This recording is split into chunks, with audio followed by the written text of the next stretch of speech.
What's up, guys? My name's Aaron. I'm a senior at Air Academy High School. 1 year left. Oh my gosh, it can't come fast enough, honestly. I'm so tired of high school.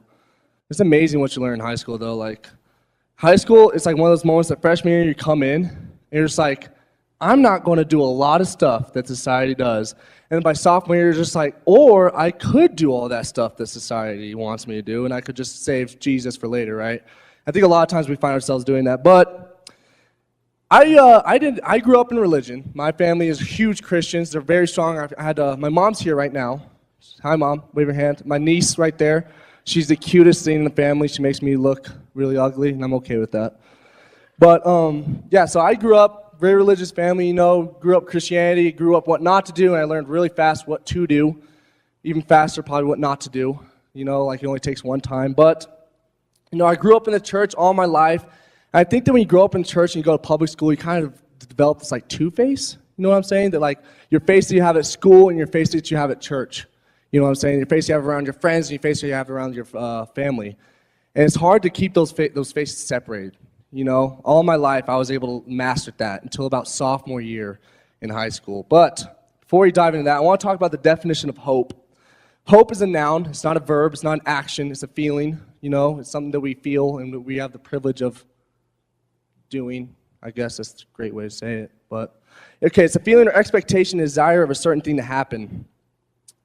But the definition I want to focus on is the second definition. It's the feeling of trust. And hope is not something that you can just all of a sudden just like have. Oh, wow. You can't just like have it all of a sudden. It's something that you develop kind of thing. It's a feeling of trust that you're like, well, hope in our God. I trust that he's going to do what he said he's going to do, and I hope that he is. You know what I'm saying? Does that make sense in a way? But, so I want to talk about how Vikings make their mast of their ship. Anyone know what a mast is? It's that giant stick that like sticks out of a boat. History lesson, people. It's a stick. So when Vikings made their masts back in like a time period in Earth, which I don't know, they would find this tree and it's like, this is a great stick. And they'd cut down all the branches off it, and they'd cut down all the trees around it within like a mile, and they'd leave that stick or tree there for about a good year. They'd just leave it there, and all the storms would come, it'd hit this tree, and it'd grow stronger over time. And then after like a year or so of it just being there alone, they'd cut it down and make it a mass. It was just this huge, strong tree, right? And so, I'm done. Thank you. I'm just kidding. But yeah, so that's how the Vikings would make their ship. And I feel like oftentimes God makes it so we go through storms or something to prepare us for something that we're not ready for at the time. In order for us to be prepared to do something, oftentimes we have to go through a series of storms, of waves hitting us, of seas crashing into us, or earthquakes and stuff like that. And I want to talk about my earthquakes and storms. So freshman year of high school, it's right after 3 months after 8th grade. You can talk to Daniel about me in 8th grade, or Joseph. I was this rowdy kid. I was like 6 feet at the time, really lanky. I kind of looked like the Slender Man, if I'm being honest here.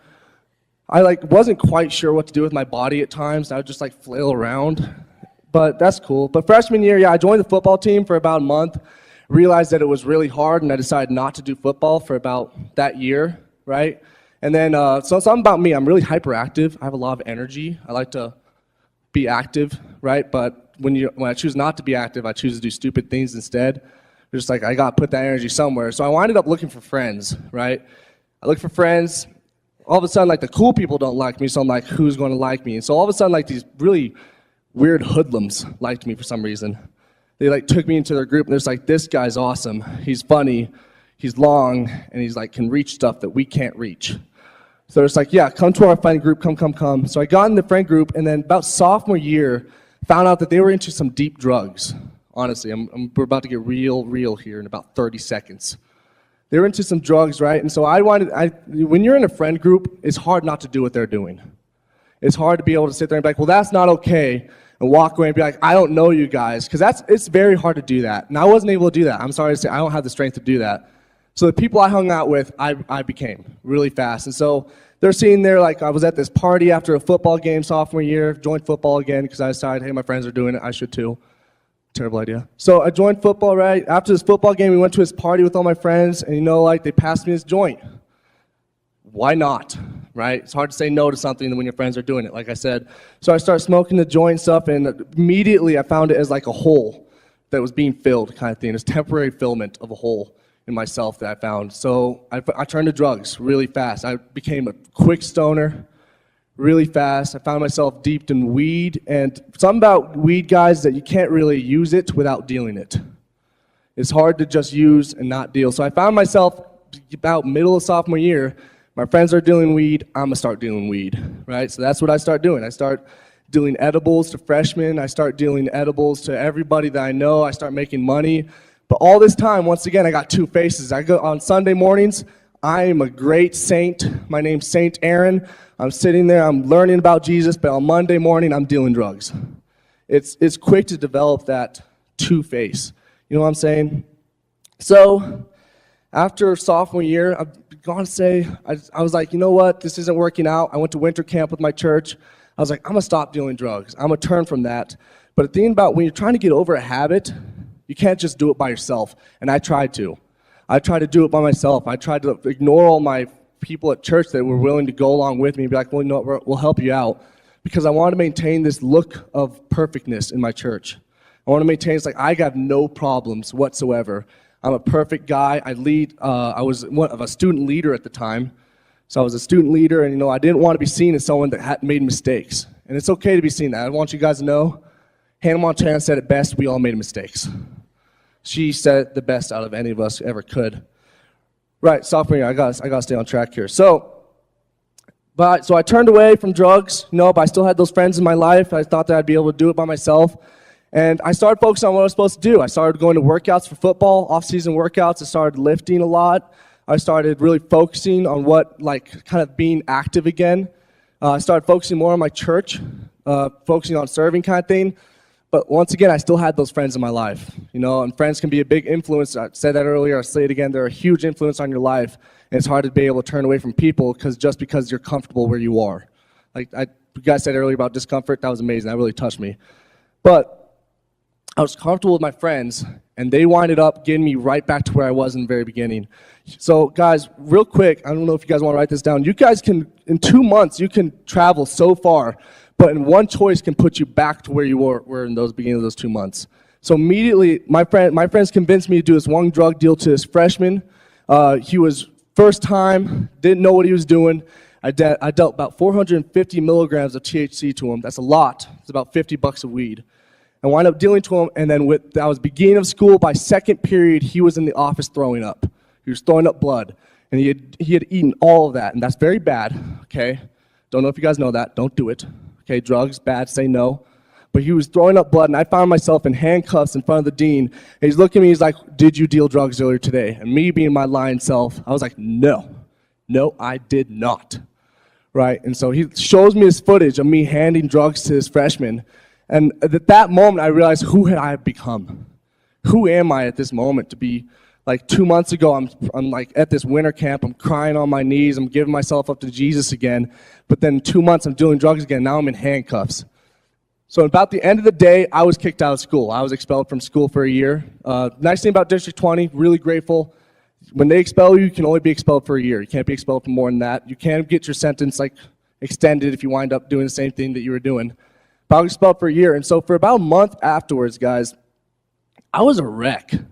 Everything I knew was torn away. I had become, football became a big thing in my life, sports became a big thing, my friends became a big thing. I was torn away with that within a day. That was all gone out of my life. I remember seeing from my parents, they were yelling at me. They was like, what are you doing with your life? When they sat there, they're going through my room, they're taking everything out of my room, they're searching my room. I'm sitting there with a bed and a dresser left afterwards, I have nothing to do. And I'm kicked out of school, and I found out that I have to go to this school. It's an expulsion trailer filled with 6 kids who have all been expelled. They're all drug dealers. They're all done something. Some guy brought a gun to school. That's not important. But I found myself in this very depression state. I was like, what is there to live for? I'm told that I can't go to college. I'm told that I'm going to work at Waffle House after high school. The first thing I do when I sit down is they teach me how to get your GED. So in my mind, I'm like, I don't know if I can get my high school diploma. I don't know if I can go to college. I don't know if I can be successful. As far as I am right now, I'm a failure, right? I think oftentimes when we're hit with something that we're not prepared for, it's that punch, that knockout punch that we're down, that we don't know how to get back up. We don't know if we can get back up. And there's people telling us that you can't get back up. Guys, I'm here to tell you that you can get back up.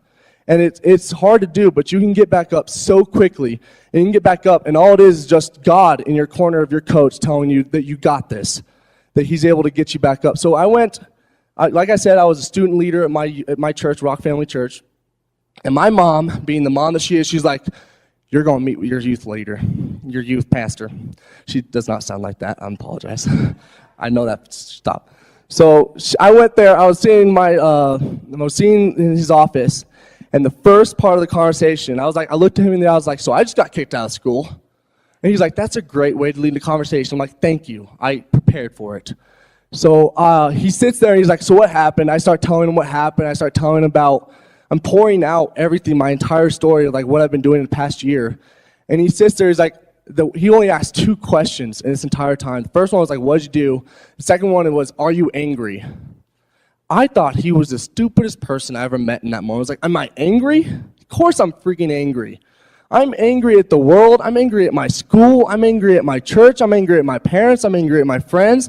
I'm angry at everything that I thought I had control of, which I found out I didn't. And then he said one statement, guys. I'm going to say it to you, and it changed my life. He said, it's okay. I still believe in you. That was amazing. It brought me to tears within seconds to find out that no matter what I did, he believed in me. And I think in that moment, I went home that night, and I was crying. I was sitting in my bed. I was like, okay, well, if he believes in me, then God must believe in me too. God must believe that I'm going to make the right decision. God must have my back. Guys, if the God of all of the universe, the God that can reach out his hand and from the pinky of his thumb, he can touch the entire end of the universe, he believes in you. That God believes in you. I can't stress that enough. There's nothing that you can do that he's not surprised about. There's nothing that you can do that's going to change his mind. He loves you, and he believes in you. And guys, after I found that out, after I was able to get that through my thick skull at the time, I found out that, you know what, if he believes in me, there's nothing I can do that he's going to be surprised about. So I started doing the right thing. I was like, I'm just going to live life in Jesus' way. I'm going to try this out. And so in about like 2 months, I wound up getting really involved in my church. I went to school, expulsion school, how it works, that you go to school every other day. Amen. So I went to school every other day. Don't do that. Don't go to expulsion tree. I'm sorry. I shouldn't have said that. But yeah, you go to school every other day. So I was doing online school. I had these wonderful teachers, this principal, Mr. Todd, 6'8" giant. Man, he was allowed to hit students, by the way, but I'm just kidding. He was able to come into my life. He came to me, he started getting me under control. And over that summer, I got expelled at the end of sophomore year. Over that summer, I changed. I changed really rapidly. I got rid of that two-faced kind of thing. I was able to join them together, guys.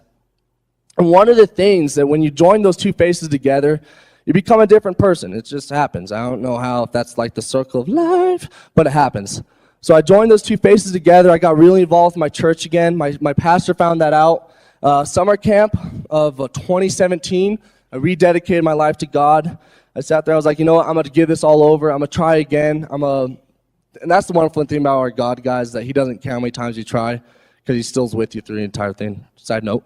But yeah, I rededicated my life, guys, and then I winded up serving a bunch, and now I'm 17 years old. I lead the student leaders at my church. Have a nice job, and I'm back to school. I went back to school April 6th, and I've been drug-free since April 6th of 2017.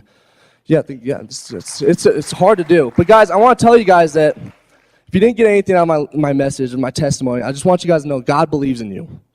It's not a one-way relationship. It's two ways. God believes in you, and he has hope that you're going to do the right thing. And if you're going through a storm, you can be a Viking mast. God put you through that storm. That's so you can come through and be where you're going to be. Does that make any sense?